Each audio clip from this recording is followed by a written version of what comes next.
Significant narcotic seizure at Cheddi Jagan International Airport.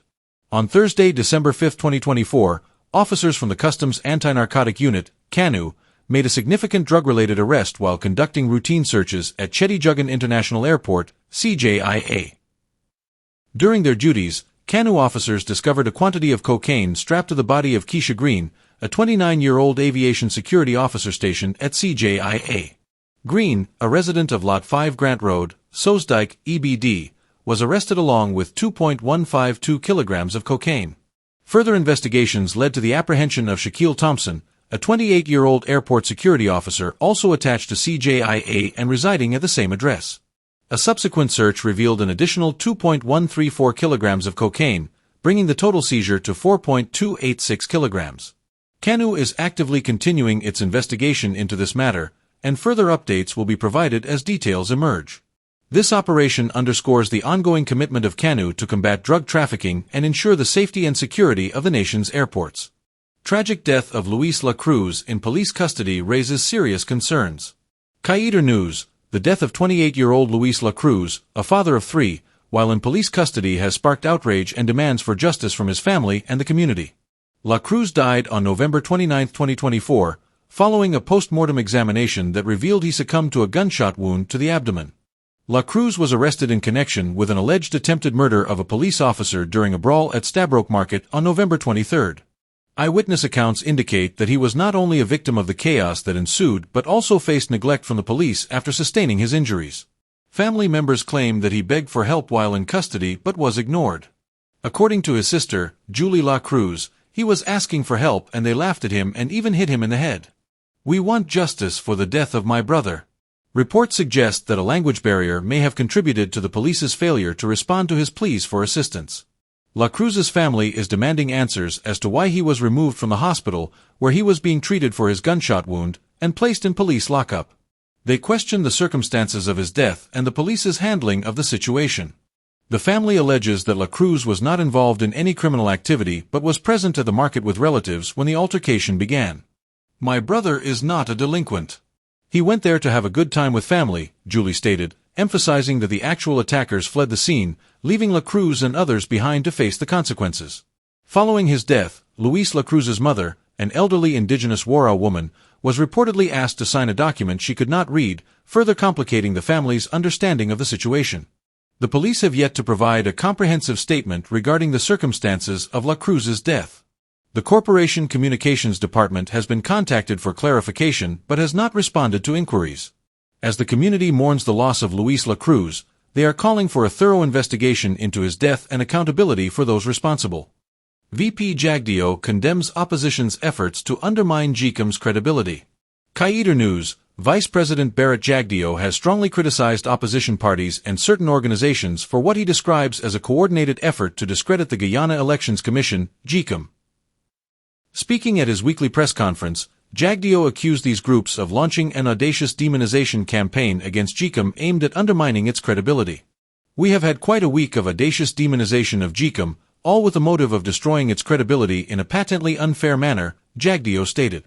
He expressed concern that if the opposition succeeds in tarnishing GECOM's reputation, it could cast doubt on future elections conducted by the Commission. Jagdeo pointed out that many of the organizations involved in this campaign lack substantial membership but are nonetheless making bold statements and releasing press materials that receive significant media coverage. "This is orchestrated, and several of these organizations don't have the backing of a legitimate membership base," he noted.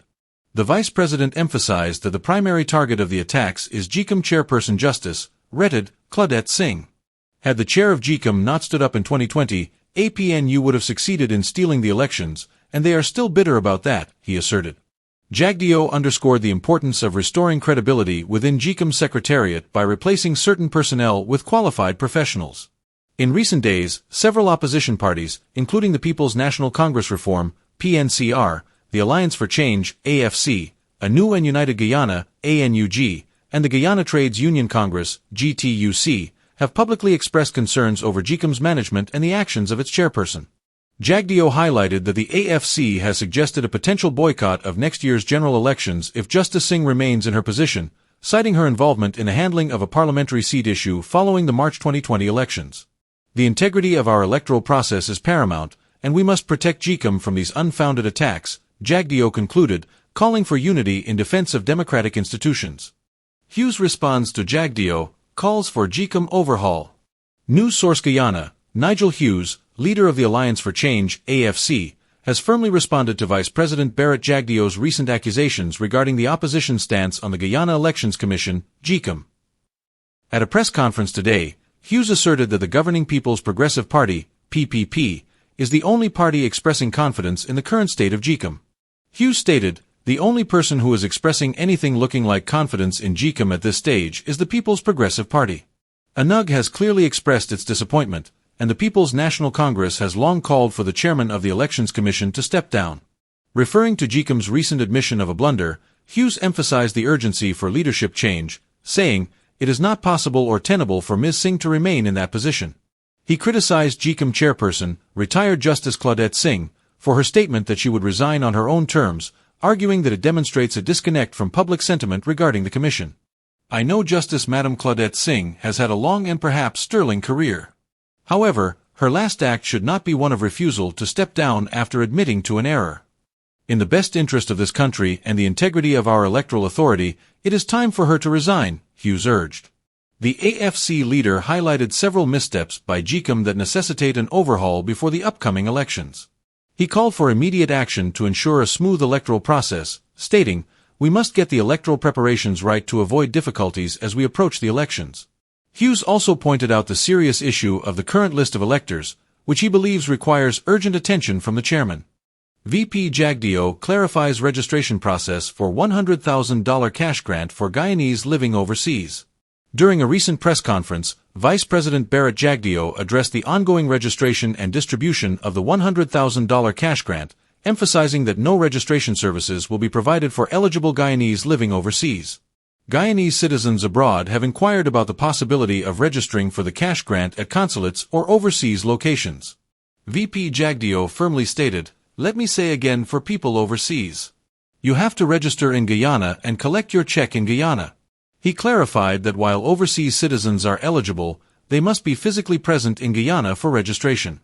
Jagdeo outlined that the registration process is currently focused on 5 key regions, Regions 1, 7, 8, 9, and 4. He urged patience among citizens, assuring them that all eligible individuals, including those working in remote mining camps or public servants who missed initial registration, will be accommodated. "The activity started in earnest, and we will confine our activities to these 5 regions for the next month before moving on to others," Jagdeo explained. He reassured residents from other regions that they will be registered in due course. Additionally, Jagdeo announced that a feedback mechanism has been established by the Ministry of Finance to improve the registration and distribution process. He confirmed that substantial progress has been made in Regions 9, 1, and 8, with distribution schedules for other regions being finalized. "We will not have to do this again in the future. This registration exercise will create a proper database for subsequent cash grant distributions," Jagdeo stated, underscoring the importance of this initiative for future assistance programs. The Vice President also addressed the inclusion of individuals who may miss the registration period, ensuring that they will not be left out of the distribution. Special provisions will be made for shut-ins, those unable to leave their homes due to age or illness, which may involve home visits for their registration. The $100,000 cash grant initiative, announced by President Dr. Irfan Ali in October, aims to provide financial support to every Guyanese citizen aged 18 and over with a valid ID. Approximately 300,000 citizens are expected to receive their grants by the end of the year, with additional distributions planned for next year. PNCR urges government to utilize existing database for cash grant payments. The People's National Congress Reform, PNCR, has criticized the current registration process for the $100,000 cash grant for adult Guyanese, calling on the government to leverage existing databases to facilitate direct payments instead. During a news conference today, PNCR Executive Elson Lowe emphasized that the government's effort to register individuals already within its systems reflects poor planning. "We call on the government to cease the unnecessary registration process and for payments to be made, where possible, through the same mechanisms that it currently uses," Lowe stated. He argued that this approach would alleviate the burden on the system and reduce frustration for citizens. Lowe pointed out that approximately 300,000 individuals could avoid long lines for registration and check collection by utilizing established payment methods. "The government has failed to utilize the data it already has," complicating the process unnecessarily, he added.